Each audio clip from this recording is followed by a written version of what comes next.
Martin Heidegger is without doubt the most incomprehensible German philosopher that ever lived. Nothing quite rivals the prose in his masterpiece Being and Time, which is filled with complex compound German words like Seinsvergessenheit, Bodenständigkeit, and Wesensverfassung. Yet beneath the jargon, Heidegger tells us some simple, even at times homespun truths about the meaning of our lives, the sicknesses of our time, and the routes to freedom. We should bother with him. He was born and in many ways remained a rural provincial German who loved picking mushrooms, walking in the countryside, and going to bed early. He hated television, aeroplanes, pop music, and processed food. At one time he'd been a supporter of Hitler, but saw the error of his ways. Much of his life he spent in a hut in the woods, away from modern civilization. He diagnosed modern humanity as suffering from a number of diseases of the soul. Firstly, we have forgotten to notice we're alive. We know it in theory, of course, but we aren't day to day properly in touch with the sheer mystery of existence, the mystery of what Heidegger called das Sein, or in English, being. It's only at a few odd moments, perhaps late at night, or when we're ill and have been alone all day, or are on a walk through the countryside, that we come up against the uncanny strangeness of everything, why things exist as they do, why we're here rather than there, why the world is like it is. What we're running away from is a confrontation with the opposite of being, what Heidegger called das Nichts, the nothing. The second problem is we've forgotten that all being is connected. Most of the time, our jobs and daily routines make us egoistic and focused. We treat others and nature as means and not as ends. But occasionally, and again, walks in the country are particularly conducive to this realization. We may step outside our narrow orbit and take a more expansive view. We may sense what Heidegger termed the unity of being, noticing, for example, that we and that ladybird on the bark and that rock and that cloud over there are all in existence right now and are fundamentally united by the basic fact of our common being.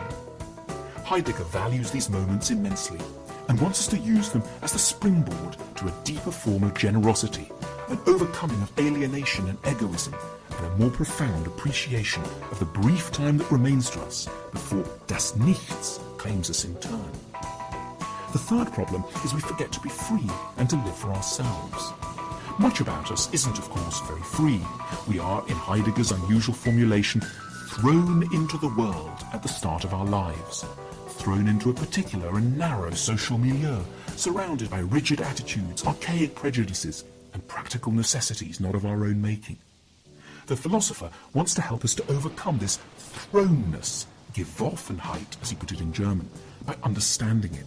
We need to grasp our psychological, social and professional provincialism and then rise above it to a more universal perspective.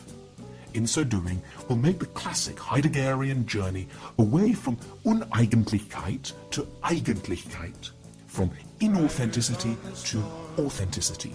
We will, in essence, start to live for ourselves. And yet, most of the time, for Heidegger, we fail dismally at this task. We merely surrender to a socialized, superficial mode of being he called they-self, as opposed to ourselves. We follow the chatter, das Gerede in German, which we hear about in the newspapers, on TV, and in the large cities that Heidegger hated to spend time in. What will help us to pull away from the they-self is an appropriately intense focus on our own upcoming death. It's only when we realize that other people cannot save us from das Nichts that we're likely to stop living for them, to stop worrying so much about what others think, and to cease giving up the lion's share of our lives and energies to impress people who never really liked us in the first place. When, in a lecture in 1961, Heidegger was asked how we should better lead our lives, he replied tersely that we should simply aim to spend more time in graveyards. It would be lying to say that Heidegger's meaning and moral is ever very clear. Nevertheless, what he tells us is intermittently fascinating, wise, and surprisingly useful. Despite the extraordinary words and language, in a sense we know a lot of it already.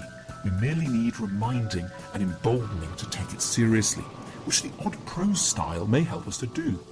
We know in our hearts that it's time to overcome our Geworfenheit, that we should become more conscious of das Nichts day to day, and that we owe it to ourselves to escape the clutches of das Gerede for the sake of Eigentlichkeit, with a little help from that graveyard.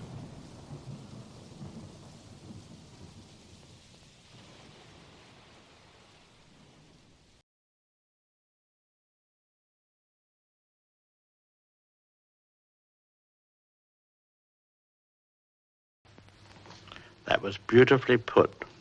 In fact, after hearing that, there's nothing more I wish to add. So, good night until next week.